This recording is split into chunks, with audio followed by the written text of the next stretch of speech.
Greetings troops, and welcome back to the channel. This is the Mediocre Modeler. I'm John Kelly, and let's see what we're up to. Sorry about that blinding white light there, but a few days ago I finished this little chap. This is the Hawker Hunter.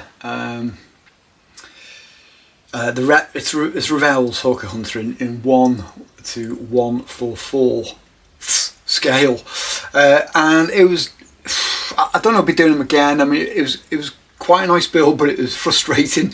Anyway, I put it on my shelf, so there he was on the shelf, but it looked tiny and pretty vulnerable. Of course, at least it made it to the shelf, the good shelf. It could have been on the shelf of doom.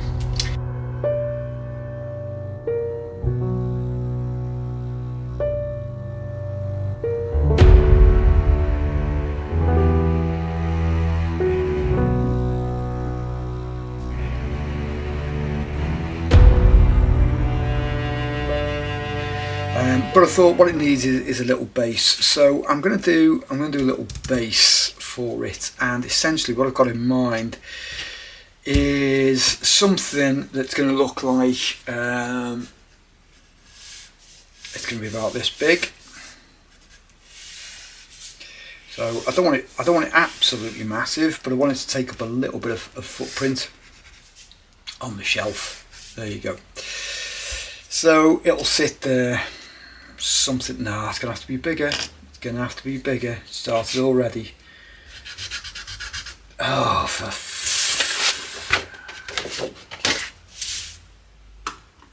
okay, rather than draw it out, I've made it. What I am going to do is I'm going to sketch around that outline though. Then at least I'll be able to show you the kind of thing that I'm thinking of. Which burnt my elbow on the hot cup of tea. So it's going to be about that size, and then I want a kind of well, obviously it's going to be gridded, and again 1/144th. It's not going to be that big, is it? Let's see if I park him about there like that. So I want a little bit of border, so that's going to be, that'll be a bit of green grass, and then this will be the edge of the pan, as I think the RAF wallers like to call the areas. And then I reckon about a ruler's width is looking actually not too bad in terms of the concrete pads. There we go. So it's looking something like that. Last one, that's not ideal, won't be much of that left, but anyway, there you go. And then I think I'll have to go, make sure we're definitely aligned here. I don't want them to be absolutely equidistant, so going this way. I want a little bit of variety in it, I think. I don't know, something like that. How's that look? So it's going to sit there, something like that. Then we can put some markings on.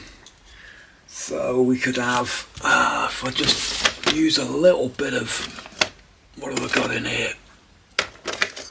That'll do, won't it, I think. If you're wondering what that strange noise is,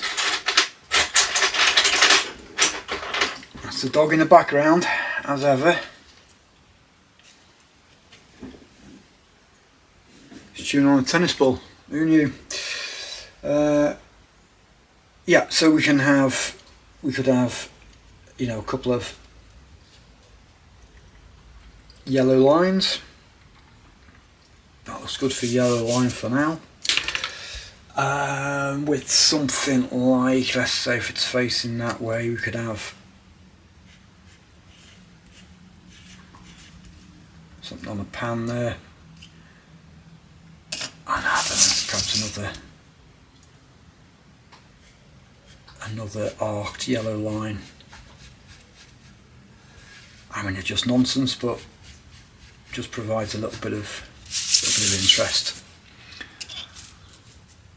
Yeah, so something like that with it parked up. That way I figure it'll take up a bit more space on the bench and it won't feel quite as vulnerable. At least that's or all alone. So that's my plan. So this is what I've started. I've got a little bit of baseboard. That's just the back of an old photograph case. What do they call them? Photograph frame. It's just the back of that. I've kept the frame because I'll probably use it for something else. And then I've bonded on a little bit of thin cork. So this is going to be the kind of the base for the concrete. It still looks, even in, it's pretty fine, but even that doesn't look to scale. It still looks like these would be huge bits of brick. So I'm going to keep that as the kind of the base, but I'm going to skim over it with a little bit of this, which I've found in the shed. Quick drying Polyfilla. Now, there's something in there, but I've got absolutely no clue what it's like. It doesn't feel absolutely solid. Equally, it doesn't feel absolutely as it should. So I'm going to try a bit of this. I'm just going to find myself a scraper of some description. I found that. Don't know what it is, but we'll give it a go. So let's see how this come off. There we go. There's something. I'm not sure it should look like that. That looks a bit better. Well, if it does look better, I don't know if that looks better or not. Anyway, it's on there, and then that's definitely all a bit wet. But what I'm trying to do is, because I don't want to put like 5 mil of it on the cork. That's not what I'm after. But what I'm trying to do is to fill in the massive gaps in the cork, so that it doesn't look quite so out of scale. Right, I'm going to crack on with that, see how it goes. And done. So that's sort of spread over. There's a really, really thin layer. I think the problem that I'm going to have next is I'll let it dry, and then all these little sort of dibbles and bobbles and stuff like that, I'll sand those off with some fine grit sandpaper.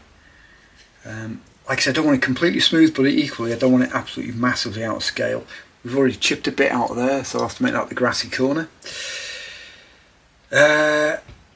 Yeah, so I'll let that dry. Don't know how long it's going to take, but then I'm going to, rather than cut the cork, what I want to do is just gently score it, because again, they need to be kind of, well, at this scale, I could actually probably just draw them on, and it would probably look better if it was just drawn. So that's that. I'll wait for that. How long does this take to dry then? Quick, it just says it's quick drying. Surface drying 5 to 20 minutes, depending on the conditions.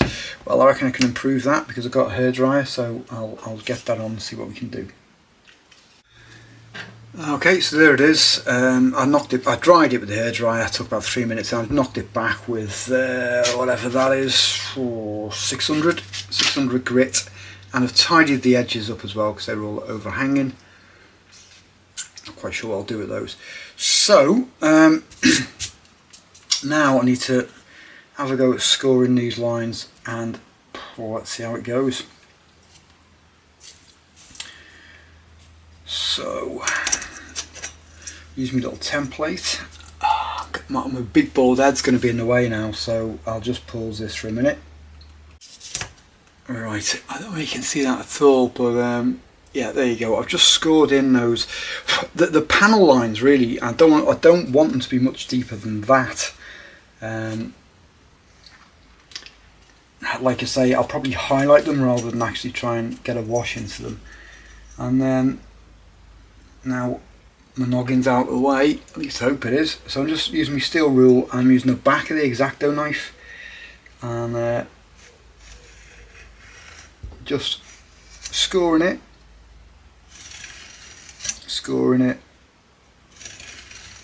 and yeah, 3 runs across with that knife's plenty. That will be enough, I think, to take a small wash.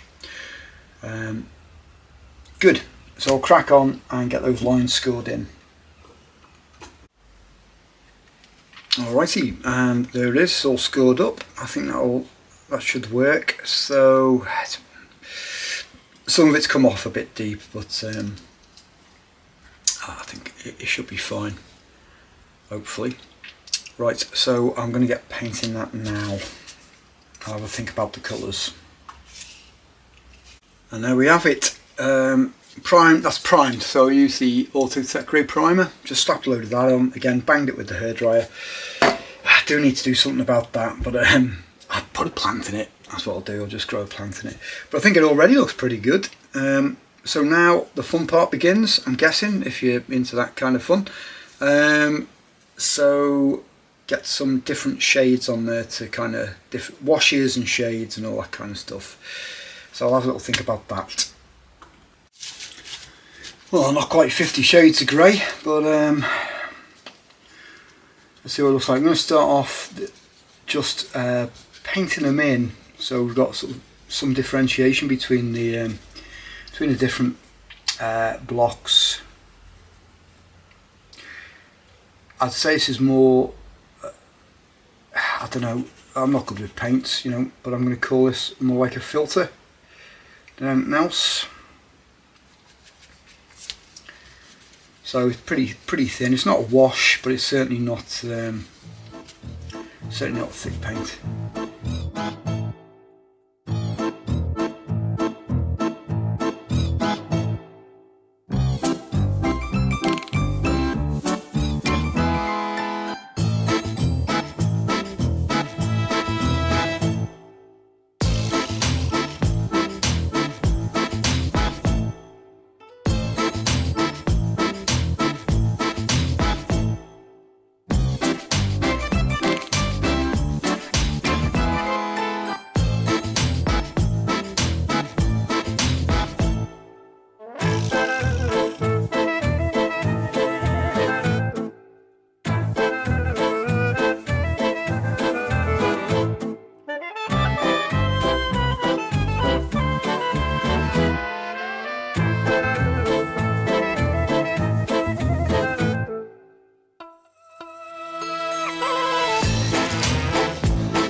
Not bad, I think.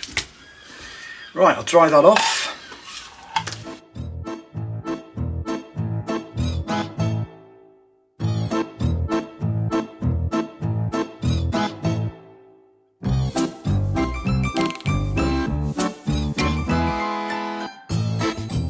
Well, buggered that up. I overdid it with the panel liner wash. These are too deep.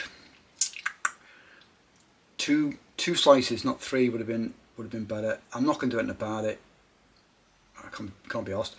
But anyway, that will do. What I'm now going to do is put the yellow lines on, or at least give it a go and see how I get on with that. I'm going to sponge dab it, and the only yellow I've got is Angelic Yellow D&D, which came with a gift set years ago. But that is literally the only yellow I'm looking around. I've got yellow greens, but no yellow. I'll sponge dab it, see how it goes. So this is a genuinely new experience. I've not sponge dabbed before.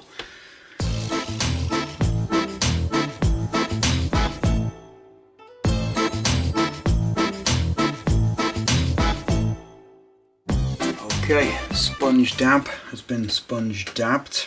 I think that'll be alright. Now, I didn't put the second piece of masking on very tightly, so I'm hoping that should just lift off without pulling all the stuff off it, which it looks as though it's done alright there. Let's try this one.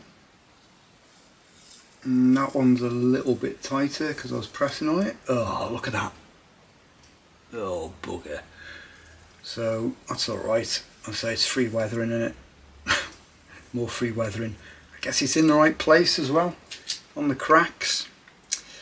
That's lifted both up alright, and then this one, let's get it from this end because that's going to get covered over with a little bit of turf.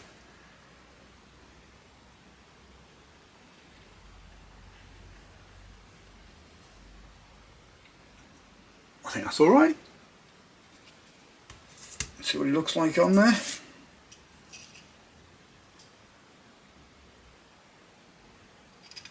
Something like that. Not bad. That'll do. That'll do.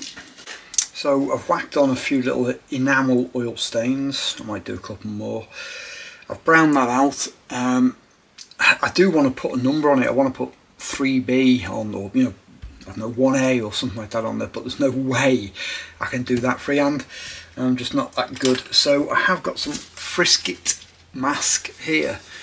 If I could find a stencil, I'd stencil it on the back, have a go at cutting out, whack that on, and then try it. Might do that tomorrow. In the meantime, last job tonight is I just want to put a little bit of flock there.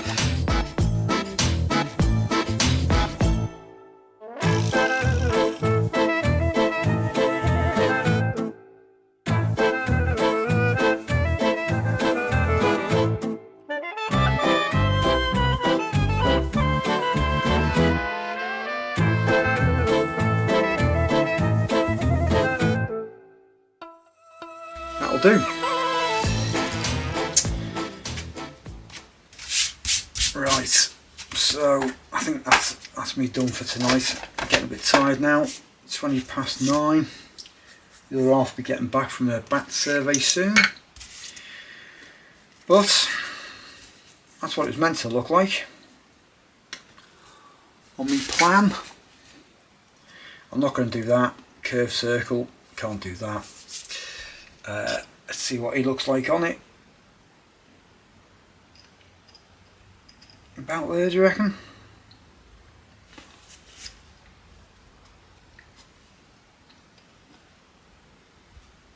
Oh, hang on. I can't quite get that right in shot, but anyway, that's not bad. Okay, so I went to bed last night, had a good night's kip, apart from my bad back.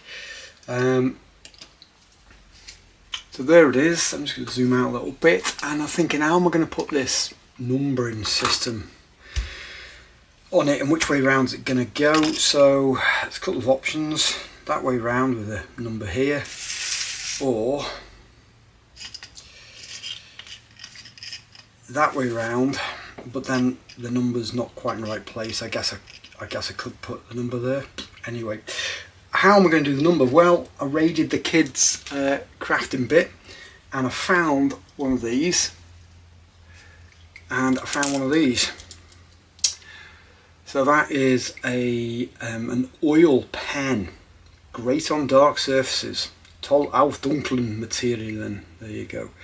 It's got a 0.8 millimeter nib.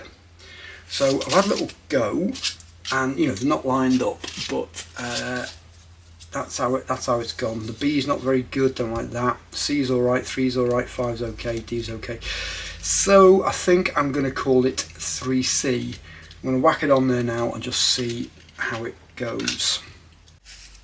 Right, I'll give it a go. Excuse if my bald head gets in the way. So I've just put a bit of masking tape there just to give me a straight edge. I guess it's one of these things, isn't it? If you don't do it, you'll never do it. So if it goes horribly wrong, it goes horribly wrong. What the hell? Doesn't matter.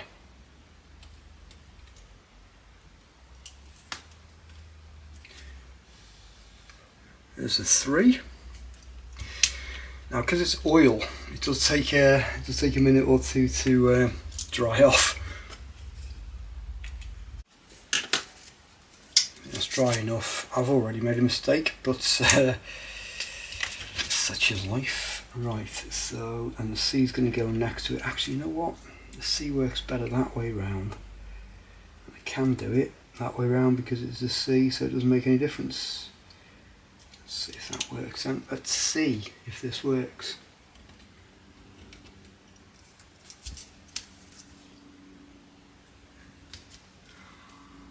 That'll do. It's definitely not perfect, and it's bled into a couple of places where the concrete was not very even, but that's okay. I can touch that up a little bit. In fact, where those little divots are, I'll get rid of the white completely to make it look like a bit of wear and tear. And so I'll glue him on.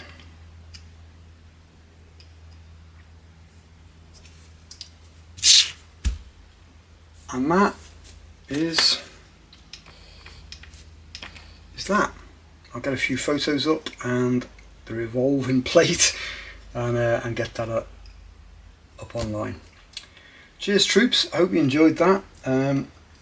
It was a cracking little build. It's just taken me just over the week to finish it off, so that's pretty good. There were lots of annoying little things about the plane, there's no doubt about it, and I'm not sure I'd want to do a 144 scale kit again. My eyes just weren't up to it, but anyway, it's definitely done, and well done to Revell for getting it out there. 75 years flying time for the Hawker Hunter. If you liked it, fantastic, give us a like, that's always useful, and think about a subscription, subscribe, feed the algorithm, all that kind of stuff, and I will see you in the next one. Now I'm still working on, I won't dwell too long on this, but I'm still working on my July's Ghibli build, but the next aircraft I'm going to do is my Father's Day present from the youngest. Right, I'll see you then.